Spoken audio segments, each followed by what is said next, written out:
And good evening. Thanks for tuning in. I'm Gadi Schwartz, coming to you from Virgin Galactic's Spaceport America in my home state of New Mexico. We're going to spend a lot of time talking about all the exciting stuff happening here in just a bit, but there are so many more stories that we're monitoring tonight, starting with these dangerous wildfires out in Hawaii. Take a look.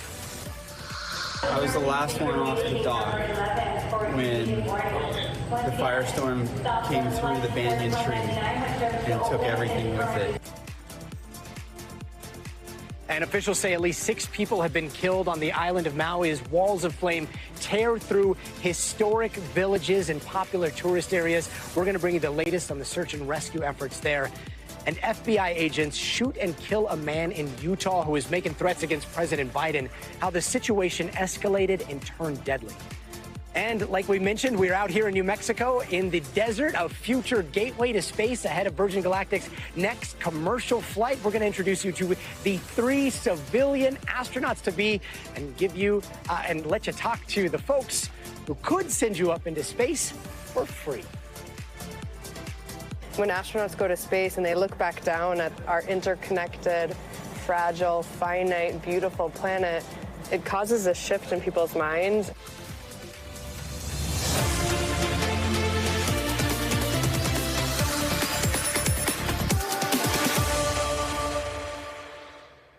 And happening right now, it is such a dangerous combination of extremes threatening Hawaii, where a Category 4 hurricane in the Pacific is fueling deadly wildfires there. It is something that is absolutely catastrophic. Hurricane Dora did not even hit Hawaii, but those winds are fanning this inferno and causing widespread destruction there. The storm is packing a wind gust as fast as 65 miles an hour in Maui.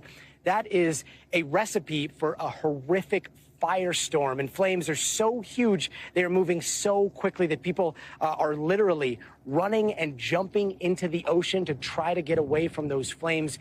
The Coast Guard is confirming that they have saved dozens of people from the ocean who had to jump in, again, to escape that fire that was moving so quickly. There are widespread evacuations across the island. Thousands of people are without power. Many others have lost everything. This was a home.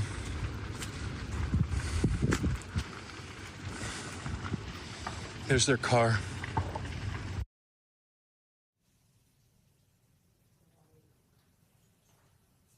It is blanketing the island. The smoke is so thick. There is so much of it. You can actually see it from space. We do have Michelle Grossman with us who can tell us just what the winds are doing there, what this hurricane impacts are. So, Michelle, if we do have you, can you tell us what the outlook is for the island there? Yeah. Hi there, Gadi. Well, unfortunately, it was a perfect storm. So we have Hurricane Dora, now a Category 4 storm, way in the Central Pacific, 700 miles from the Hawaiian Islands. So that's a long way. But the problem was we had this big area of low pressure, and then to the north we have a big area of high pressure. It's a high pressure ridge. So this pressure gradient just created this funnel of waves, of winds. We saw winds gusting up to 55 miles per hour in some spots, and we're still seeing some pretty gusty winds. We saw that Monday, Tuesday, today. We're going to start to see them weaken. But this is what it is. It's the interaction of these 2 air masses, the high pressure, the low pressure, and in between you get that squeeze play. And unfortunately, the islands are right in the middle. We also are over water, so there's not a lot of friction. There's not a lot of things slowing this wind down. So there's that strong area of high pressure, that Hurricane Dora down to the south. Now we're going to see the winds lessen a bit tonight, but we're still looking at red flag advisories because we're really looking at low humidity. That's the 3rd ingredient. So it's really 3 ingredients: high pressure, low pressure, and then the relative humidity. We're still looking at that. We're also looking at a wind advisory for the next 4 hours, but again, that should lessen. Tomorrow we're going to see some gusty winds gusting up to 35 miles per hour, better than today, better than yesterday, and then by Friday, much, much better. So we're looking at better conditions in terms of the winds, not so much the relative humidity by Friday, Saturday, Sunday, and Monday, but still under that wind advisory for the next couple of hours. Gadi? And when you hear hurricane, I know it's still a ways away from Maui there, but you think rain, and rain could be so helpful in what we're seeing out there. Is there any chance that precipitation can be on the way? I know the humidity levels are low. What's the chance of rain coming and helping firefighters? So there is rain on the way, but not in the spots that we need it. It's going to arrive in Maui, but it's on the eastern side. So the places that need the rain are not going to see the rain. That is the problem. We're going to keep those relative humidities really low. We're going to keep those winds a little gusty tomorrow. It's going to to be so dry. The area of high pressure still sitting in place. We've talked about this for week after week after week. We're seeing a stagnant air mass. That's that climate connection where things are not moving. We're seeing those oceans really warming up. That's slowing down the jet stream. The jet stream moves things along. It's sort of like that conveyor belt at the grocery store, right? It moves those things along. If that's not moving, things are not moving. So we have those big areas of high pressure. We have it in the States, too. Back in the States where we're looking in the south, where we're looking at really big area of high pressure bringing that heat. And we've been talking about that for weeks. That's the same story as we look towards the Pacific as well. We have that dome of high pressure to the north and then Hurricane Dora, which is moving very slowly. Luckily, that will move off. It will continue to move off to the west. That's good news. And we're going to start to see those winds slacken a bit as that pressure gradient decreases. When you have a strong pressure gradient, that's going to increase the winds, and that's what we're seeing right now. Michelle, July smashed temperature records. What's August looking like? I know. Well, so far, it's not looking great. We're looking at that heat in place. Right now, we're looking at 53 million Americans really in the same spot, seeing these heat alerts week after week. We are smashing daytime highs. We're smashing monthly highs. We're also smashing all-time records. We've had the hottest record, hottest July in Earth. So as we head to the southwest, into the south central states, into the southeast, we're looking at lots of advisories. We're looking at excessive heat warnings for places like Austin and also Corpus Christi. And it's not just the temperatures. We're looking at temperatures soaring into record territory day after day into the 90s, into the 100s. You factor in the humidity, we're feeling like 117, 120 in a lot of spots. So this is as we go throughout tomorrow, another really hot day. And take a look at some of these temperatures. There's that jet stream. This is part of the problem. We have an area of high pressure, the heat dome that's in place. That's the heat pump. It pushes the jet stream up a little bit higher. You see some storms ride along that ridge. So it rides along this area of high pressure because that's where all the warmth is. It clashes with that cooler air to the north, and that's why we're seeing so many storms, too. We're seeing record amounts of storms, too, in July, and also starting out in August with the 600 storms report we just saw 2 days ago. But look at Dallas tomorrow, 105. The record there is 108. We're going to get pretty close. 103 in Houston, 98 degrees in New Orleans, 97 in Tallahassee. It's not just the hot temperatures. It's the day in and day out of hot temperatures. So that really you feel it on the body. It's emotionally draining. It's hard on infrastructure. And then as we go throughout Friday, we're looking at temperatures once again into the 100s. Abilene, 106. Houston, 104. The record there is 104. New Orleans, we're looking at 100 degrees. We're going to break that record of 98 degrees, most likely on Friday. Even Myrtle Beach into the 90s. You factor in the humidity, you can bet it's going to feel like close to 100 degrees there, 96 in Tallahassee. And then we're looking at Florida. Florida has been so hot. We've broken so many records there, especially on the west coast of Florida. Orlando, we're looking at 98 degrees on Friday. That will probably tie or beat that record there, and 94 in Miami. And then as we head towards the weekend, now we're into the middle part of August. We are looking at temperatures so warm, and then it's creeping up into the north as well. So D.C. into the 90s, where we'll have a heat index there, too, 92 on Sunday. Monday, we're looking at 89 degrees. New York City, near 90 degrees. Also back to the west, we're looking really hot as well. So by August 15th into the 19th, this is from NOAA. It's from it's sort of a climate prediction tool where we look at the temperatures going ahead. So this is a 6-day outlook. And guess what happens? We still have that high pressure in place. It's not moving. It's tacked in place, that heat dome, bringing that warm air. And we're looking warmer than average, as expected. No surprise there. From the west into the southwest, the south central states, also the southeast. So many places that have been battling this heat will continue to battle the heat. Then for the overall look for August, we're looking at drier than normal. That's not great news for the wildfires in New Mexico, also Arizona and portions of the west. And we're looking at warmer than average as we go throughout August as well. And that's going to be the story as we continue to go through time here, because we're looking at that jet stream slowing down. We're looking at those oceans so warm, and we're looking at heat dome staying in place. Gadi? And here in New Mexico, we're no stranger to the threat of wildfires. More than a dozen are actively burning across the state right now. The largest uncontained fire is burning in the Santa Fe National Forest near the border of Arizona. The Black Feather Fire has burned almost 3,000 acres with 0% containment. Officials think it was started by lightning. Now, this is being fueled by bone-dry conditions during a summer of extreme heat, even by New Mexico standards. In fact, heat waves are even having an impact on the state's iconic green chili. We probably do right around 500 bags a week, and that goes on for right about 3 months. It's part of every meal, part of every day, and it's honestly our livelihood. Now, some growers say the hot temperatures are speeding up the chili harvest this year, and now this crop, this chili crop, is like the crown jewel of New Mexico, which produced more than 5,000 tons during last year's growing season. Meanwhile, President Biden was in Albuquerque today to talk climate, and it comes as the administration says new climate-related jobs are being added in sectors like wind and clean energy. Steve Patterson has more on that. Hey, Steve. Yeah, hey, Gadi, good evening from just up the road in New Mexico. You may still be able to catch the president over my right shoulder. It's that crowd behind me still shaking hands. The music still blasting, so apologize if I'm shouting. But really, this was all about what's on the screen behind me, Bidenomics, and taking credit for where the economy is right now, because it's doing well. Job growth is up, wage growth is up, inflation, which has been so maligned for so long, is down. And this would be the year anniversary of the Inflation Reduction Act, the cornerstone of really the Biden administration's kind of legislative push to get something on the books as a big policy win. That's what this whole tour has been about. And it's really something that Democrats have been criticized for, which is really getting out in front and taking credit for something. And that's what Biden is doing. He's going to really kind of sweep the West with this message to say that, you know, the policies that he's put into place are working. That's why he's in New Mexico. New Mexico adding, according to the Biden administration, 90,000 new jobs since Biden has taken office, 13 million across the country. These are some of the best numbers right now that we're seeing that Biden has had the entire time he's been in office. So he wants to highlight that. And specifically here in New Mexico, we're at a plant that basically builds the poles that go on those big wind turbines. He said this plant in particular was sinking. It was close to bankruptcy when he passed that Inflation Reduction Act. They saw $1 billion of new orders come in. And that's why he's here to highlight that and to help with cutting the ribbon on new manufacturing at this plant and really across the state. And he spoke about that a little bit earlier about what his policies are doing to add those jobs. Listen to this. When I think climate, I think jobs. Since I signed that law, building the law, Arcosa has received $1.1 billion in orders for new wind towers. And today we're here breaking ground on a new plant that's going to create 250 new good-paying jobs.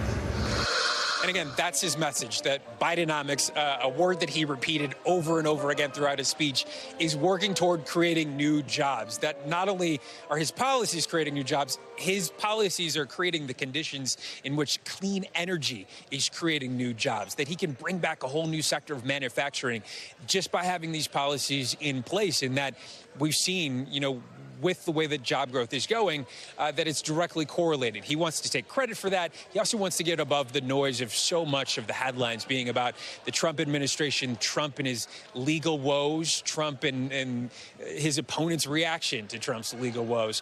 And where, you know, there is some positive news about the economy, it has not correlated into this is because of what Joe Biden has done. So that's really what this tour is about. It's what today was about, and it's what tomorrow will be about as he moves on to Utah. Gadi? Wait. Steve Patterson, thanks so much. Now to Salt Lake City, where President Biden will make his second stop of the day, just hours after a man threatening to kill him was fatally shot by the FBI. Now, this happened early in the morning in Provo, Utah, but the FBI doesn't just shoot people for making a threat. Agents say that they were in the process of serving an arrest warrant after months of monitoring the suspect's violent social media posts. NBC's Peter Alexander is following this closely for us. Hey, Peter. Hey, Gadi, good evening to you. Tonight, President Biden's out west heading to Salt Lake City just hours after the FBI says its agents had this deadly confrontation with a man who had threatened to kill the president. The FBI says this happened at about 6:15 this morning in nearby Provo, Utah, where they were serving a search and arrest warrant on a suspect whose name is Craig Robertson, who they say was approximately 70 to 75 years old. A neighbor there tells NBC News that there was a big boom, then there was another one and another. Twitter. At another, they said they saw smoke and a lot of lights flashing. The court documents obtained by NBC News show that the FBI says Robertson posted on social media, quote, "I hear Biden is coming to Utah," and that he was, quote, "cleaning the dust off of his sniper rifle." Another Robertson post, according to the FBI, shows a picture of his weapons along with threats ahead of the 2024 election cycle. The documents also say that Robertson posted threats to kill the vice president, Kamala Harris, a Democratic DA in Manhattan. That's Alvin Bragg, who is now prosecuting former President Trump. During surveillance done by the FBI in March, they say that they observed Robertson wearing a hat bearing the word Trump on it. And when agents attempted to speak to Robertson then, he apparently replied, according to the documents, "I said it was a dream," and he added, "Don't return without a warrant." Gadi, this comes amid growing concerns over threats to public officials and to their families. Capitol Police here in Washington say that the number of investigations right now is, in their words, historically high. Some of the major incidents include, of course, that violent attack on the House Speaker Nancy Pelosi's husband, Paul, and an attempted assassination of conservative Supreme Court Justice Brett Kavanaugh. Tonight, the FBI has not released any details about what exactly sparked today's deadly confrontation. No FBI agents were injured. Gadi. Peter Alexander, thanks so much. And still to come, there is a lot of crazy debris in our oceans, but something a lot of people would not expect to see is $1 million worth of cocaine wrapped tightly in plastic wrap, just kind of floating there. That's what happened to the mayor of Tampa just a few weeks ago. And this mother and daughter are going into the great unknown. We chatted with them as they prepare for an epic trip to space. What are you looking forward to the most? Just looking back and seeing our beautiful planet, and then looking across to see my daughter's face.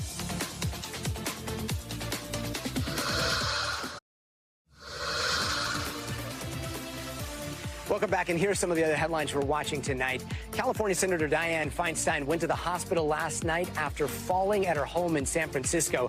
Her office says she was not hurt, just needed to be checked out. But the 90-year-old took 3 months off this year to recover from shingles. She says she will not resign, but will not run for office again. And a group of law enforcement agencies across the world say they have pulled off one of the most successful sex trafficking investigations ever. The Department of Homeland Security led what was called Operation Renewed Hope, and together they found over 300 child victims of sexual exploitation and brought several home. And Ohio voters have rejected Issue 1, which would have made it harder to change the state's constitution. And the Republican-backed initiative was seen as a way to raise the threshold for adding the right to an abortion to the state's charter. Ohio voters will now head to the polls in November to decide whether or not to make that happen. And if you're watching this, chances are you did not win the Mega Millions jackpot last night. A Publix supermarket in Florida sold that winning ticket. The jackpot was a record-breaking $1.58 billion. To the rest of us, better luck next time. And we are learning a lot more about Special Counsel Jack Smith's investigation into former President Trump. We now know that Smith executed a search warrant for Trump's Twitter account earlier this year. It was part of his investigation into Trump's election interference attempts. He got indicted on that last week. Now, the court filing says that prosecutors were searching for evidence of criminal offenses. But why are we only finding out about this today? Well, that's because DOJ made Twitter sign an NDA, because if that info got out, the DOJ says they thought it would seriously jeopardize the ongoing investigation. Meanwhile, there has been some movement over in Fullerton County, Georgia today as well. The DA there will present her case into Trump's attempts to overturn the 2020 election in that state to a grand jury next week. And NBC's Blaine Alexander has the latest. Well, Gadi, we are certainly looking at the timing of next week. And how do we know that? Because we're watching the subpoenas. We know that the district attorney has already issued subpoenas for 4 people to appear before the grand jury as part of her presentation of her case and investigation into the former president and his allies. But here's what we know. We know that the subpoenas they've received have essentially put them on standby, saying that they need to be prepared to come and testify at some point between now and the end of the month. But when it gets close, they're expected to receive a 48-hour 24-hour heads up before they actually have to make their way here to downtown Atlanta and testify before the grand jury. Now, this morning, I spoke with two of those recipients, and they told me they've not received their 48-hour notice yet. So that means that they're not going to present the case this week. That's why we're looking at the timing of next week. We know a few other things. We know that she is going to be doing this before September 1st, so certainly looking at the timing of next week to present this case to the grand jury. Gadi. And turning now to a very bizarre kind of fishing story. Imagine you are out on the water on a fishing trip with your family off the Florida Keys. Maybe you're hoping to catch, I don't know, like a yellowtail or a snapper, but instead you catch 70 pounds of cocaine. That is exactly what Tampa's mayor reeled in last month in a drug haul that is estimated to be worth more than $1 million. And joining us now is NBC's Stephen Romo. Stephen, this one is a wild one. Is this a real story, or is this like some sort of, I don't know, cocaine fishtail? Yeah, pretty hard to believe this fishtail. Luckily, there are some photos to prove this one. It was Tampa's mayor, Jane Castor, was out fishing with her family. They were actually looking for mahi-mahi out there, Gadi, and instead they ended up reeling in more than 70 pounds of cocaine, all wrapped up in a bale. Castor's brother actually spotted the debris, and sometimes they say it's good to fish around debris because fish like to hide in the shade underneath it. Instead, they discovered the narcotics. And Castor actually happened to be a narcotics officer whenever she worked in Tampa as a police officer, so she had a bit of insight into this. Here's more of what she had to say. We were on our way back in, and my younger brother saw some debris floating in the water. The closer we got, I realized that it was a bale of cocaine. From the time it had been floating in the water, some of the protective plastic had split, and so I could see from my days or years in narcotics, I could see that they were tightly wrapped kilos of cocaine. So you hear it there. She knew pretty quickly that that was cocaine. They quickly got it over to federal authorities, Gadi. How often does something like this actually happen in real life? Yeah, that's one of the confusing things to me about this. This seems like almost comical, you know, a mayor finding the cocaine out there. But when we spoke to local authorities at the Monroe County Sheriff's Office, they say this actually happens, they said, fairly regularly. That was the term they used. They say that they actually have some guidance for people out there on boats. If they find cocaine or any drugs in the water, not to bring it aboard, instead to contact the Coast Guard. Last month, authorities say there were 5 instances of recreational boaters finding drugs around the Florida Keys. 3 times it was cocaine, 2 times it was marijuana. So apparently not that rare to find it. It is still pretty rare, though, for a mayor to find it out there, Gadi. Not just a mayor, but a former narcotics officer. What are the chances? NBC's Stephen Romo, thanks so much. And coming up, we are going to show you everything about this bad boy that packs a whopping 70,000 pounds of thrust and pushes civilians like you and me, hopefully, straight up into space.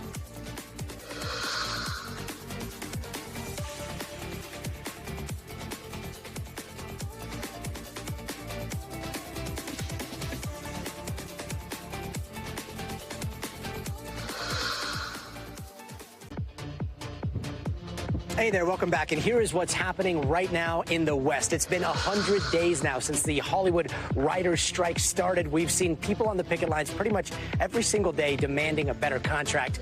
The WGA and the studios don't seem to be on the same page at all. Writers want better residuals when it comes to streaming, and they also want to see protections from AI stealing their jobs. And Tropical Storm Eugene may be hundreds of miles away, but Southern California is feeling the remnants of it, and it is causing higher humidity, and there could be rain and some thunderstorms in the forecast as well. And some big changes are coming out of Silicon Valley. Apple is planning to roll out a new operating system. You know, that moment when you end a phone call, there's a big red button at the bottom center of the screen. Well, now that's moving, and it's all moving to the lower right.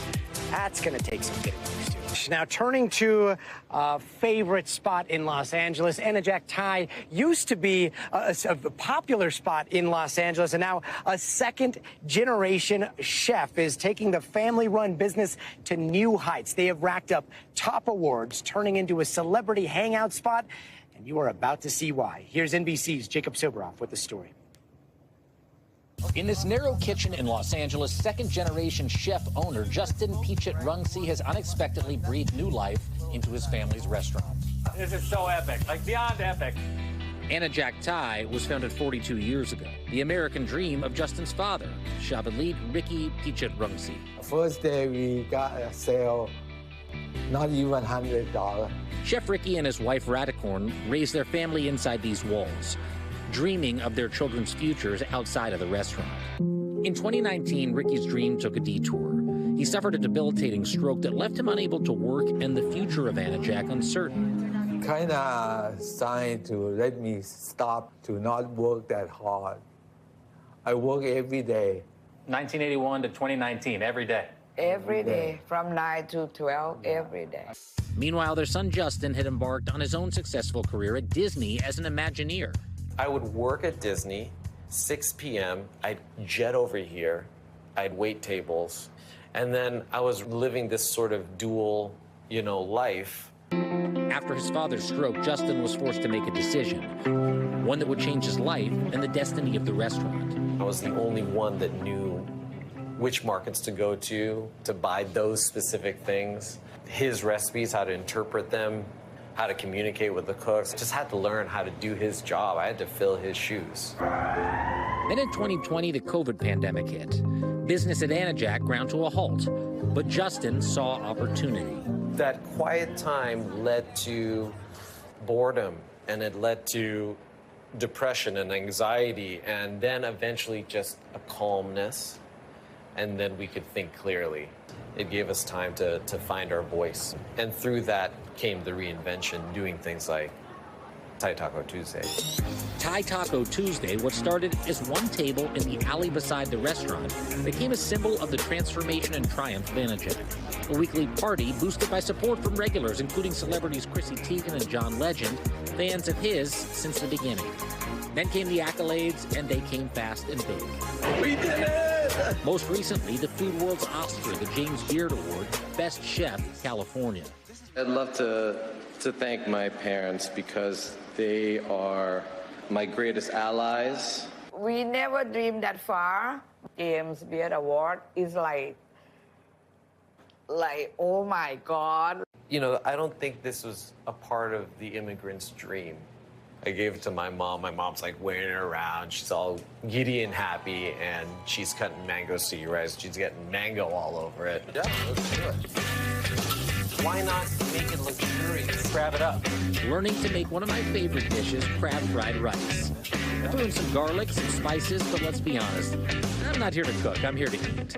Someone insanely cooking. We're family now, Jacob. And at Anajak, that's really what it's all about. Moms, dads, aunties, even the paintings on the wall. They're by Justin's grandfather. A reminder of where Anajak came from and a promise of where it's headed. I can be who I am and also be connected to my family, and I'm very grateful for that. Jacob Soboroff, NBC News. Thanks, Jacob. Now we are all hungry. Still to come, an American mother and a daughter were released miraculously just 2 weeks after they were kidnapped in Haiti. That story is straight ahead. And later, what would you do if we told you you could go to space for free? Yeah, we're going to tell you how that's happening coming up next. We sponsor people from all over the world to go to space so they can have this extraordinary, transformative experience that happens to astronauts.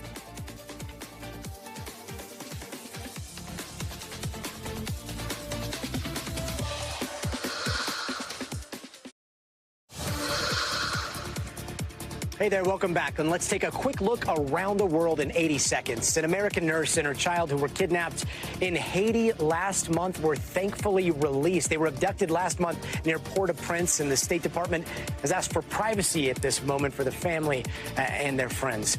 And a massive explosion rocked a factory in Moscow today, hurting 56 people and putting 6 in the ICU. That blast happened in a pyrotechnics warehouse early this morning, and video of the blast shows a giant mushroom maelstrom of smoke rising over the plant. 41 migrants died in a shipwreck in the central Mediterranean, one of the most dangerous migration routes in the world. Only 4 people survived, and they were taken to an island in Italy. More than 22,000 people have died or gone missing on that route since 2014.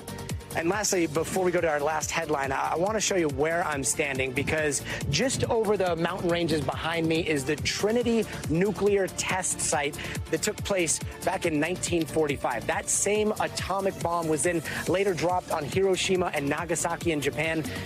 Just days later, it changed their history and the landscape all across the world forever. Well, now, today, Nagasaki marked the 78th anniversary, the commemoration, because that's a difficult word to use, of that very atomic bombing. The city's mayor there using the opportunity to urge world powers to abolish nuclear weapons. His own parents were survivors of the attack, and he said that knowing the stories of survivors is important for nuclear deterrence. Some 70,000 people were killed in Nagasaki. And now, turning to the future of the consumer space race. We are just beyond Spaceport America, where Virgin Galactic is getting ready for another historic launch, this time with a cabin full of civilian passengers. And we got an exclusive behind-the-scenes preview of the history-making flight. Take a look. This is the next frontier of space travel. Here at Virgin Galactic Spaceport, deep in the New Mexico desert, 3 regular folks are training for the ride of their lives. I kind of feel like I was born in this life for this. On Thursday, they'll blast to the edge of space on board the Unity.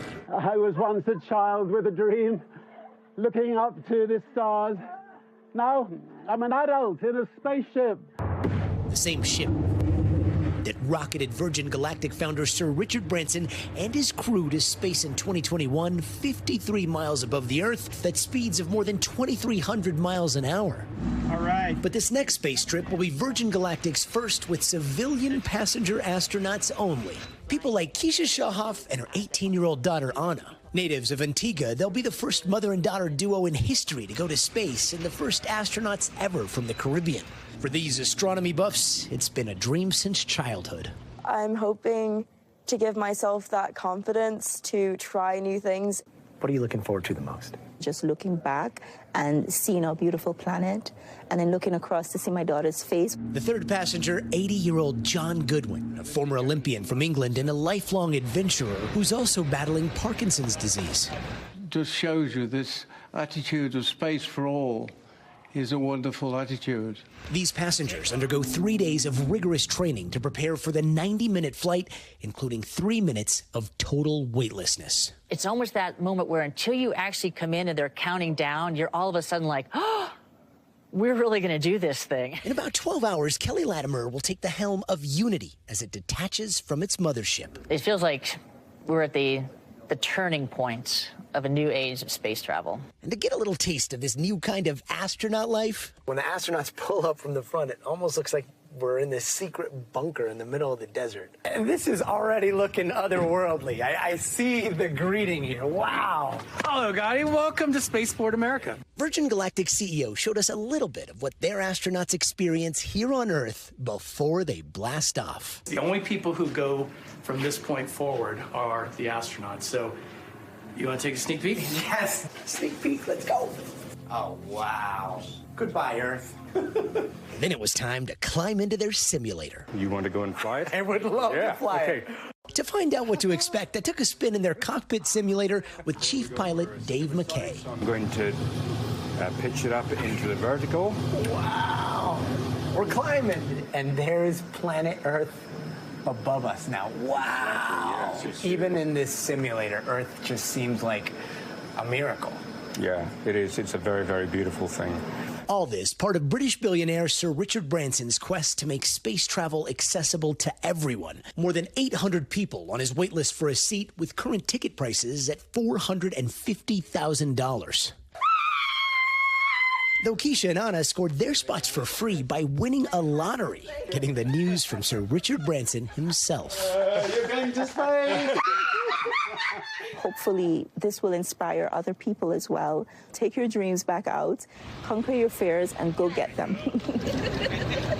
Now, if you're a fan of this show, you might remember 2 months ago, the last time Virgin Galactic sent up their spaceship. We had a fascinating interview with some of the astronauts before and afterwards, and I couldn't forget what one of them said to me, Jamila Gilbert. She talked about looking out the window and having her breath taken away. So as soon as we got here to Spaceport America, guess who we see? Jamila Gilbert in the flesh. Thanks so much for joining us. I want to ask about something that we were touching on 2 months ago, and that's that overview effect, that psychological phenomena that astronauts report when they see Earth. You described it so perfectly. Now it's been 2 months. What's it like living with this effect? I think about that space flight and that moment every single day. And it's one of those things that I was actually curious as to what was going to happen in this future. What was my day-to-day going to look like? I think about it every day. It was crystalline blue, beautiful. But seeing our home planet from space while you're floating in basically bathwater, there is no distinction. You can move so freely and easily. It just reminds you how your life is just a grain of sand. It is so short, and you get to see this timeless, beautiful home planet. There is no other home. It is incredible. It was the best day of my life. The best day of your life. No, I know. I say it, and my husband is a little bothered. Yeah, your husband's got to be like, we got married, what about our right? wedding day? Yeah, no, but it was the most profound few moments, and that has just continued to have layers over these last many weeks, frankly. It's only been 2 months, so I'm sure it'll continue to evolve. Does it feel like perspective has changed on everything from, I don't know, like a petty fight to what you see on the news to the day-to-day that we live here? That's an absolute great question. I've gotten the question of, is everything just kind of boring now since you've gone to space? And I actually don't feel that way. I think these small moments that I can have, everything is just so much more beautiful because it exists at all. And so it's a strange perspective of seeing the biggest thing you could imagine, understanding your small world, coming back down and getting to bring this broader perspective of where we are in the universe, frankly. Does it ever strike you at like a unexpected moment where you're just doing something normal? So, so the other day I was cutting watermelon, and this is so funny, but I just got kind of emotional. It smelled so good. It tasted so good. It was as if I had never tasted it before. And just the laughter of my nieces and nephews, music, it's just that it is here. You know, there's this great saying that everyone has 2 lives, and the second life starts when you realize you just have the one. And spaceflight helps you realize that and puts it into perspective in terms of the grandness, the vastness, and this timelessness. Wow. And sometimes you just got to step back and see how miraculous all this life is to feel something like that. Thank you so very much for sharing it, and hopefully a lot more humans will have that experience too. Jamila, Absolutely. thanks so much. Cheers. Thank you. And coming up, we are going to give you an up-close and personal look at the rocket that's heading to space tomorrow. And spoiler alert, there is a surprise in store. Stick around. We'll be right back.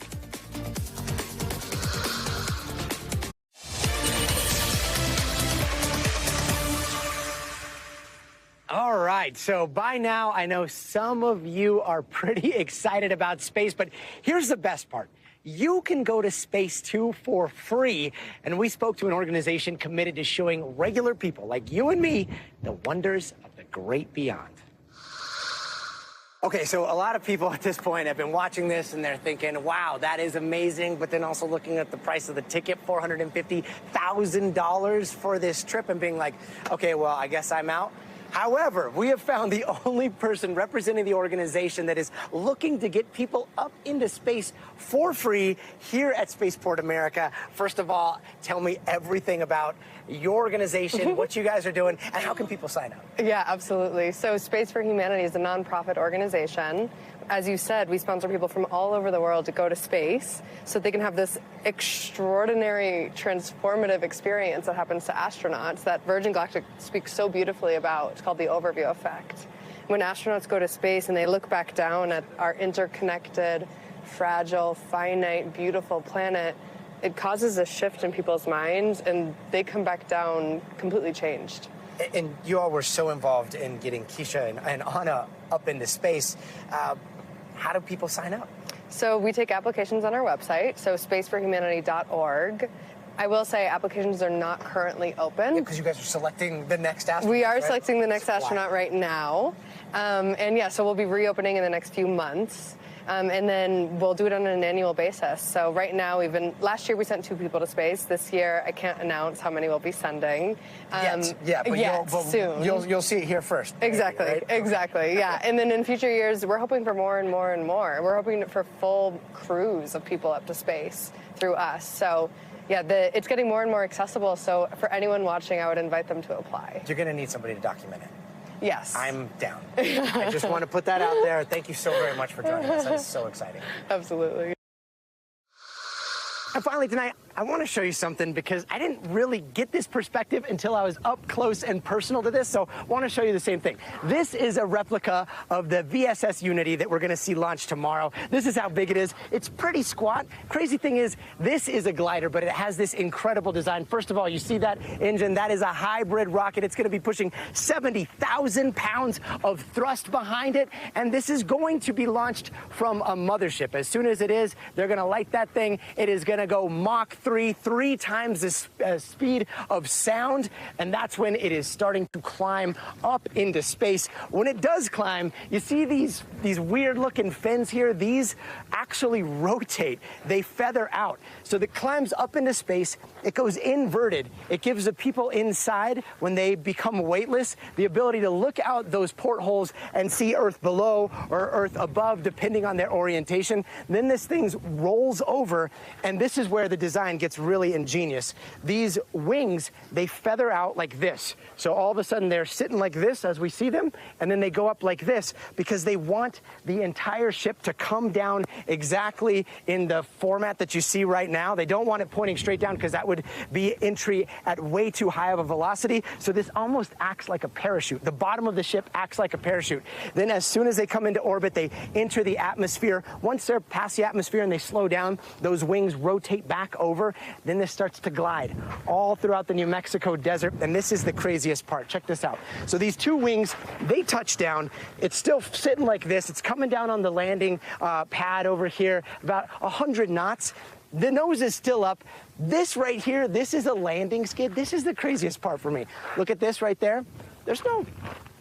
That's not missing a tire or anything. That is actually a skid. And in the case of the VSS Unity, that skid is made out of wood. That wood is what contacts the pavement. That contact slows down the rest of the vehicle, comes to a stop. That's what we're going to see tomorrow. It is going to be an incredible sight. We hope you'll tune in.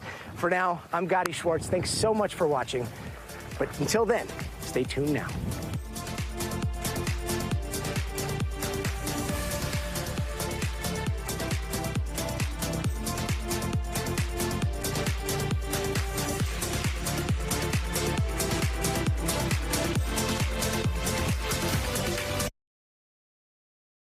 Thanks for watching our YouTube channel. Follow today's top stories and breaking news by downloading the NBC News app.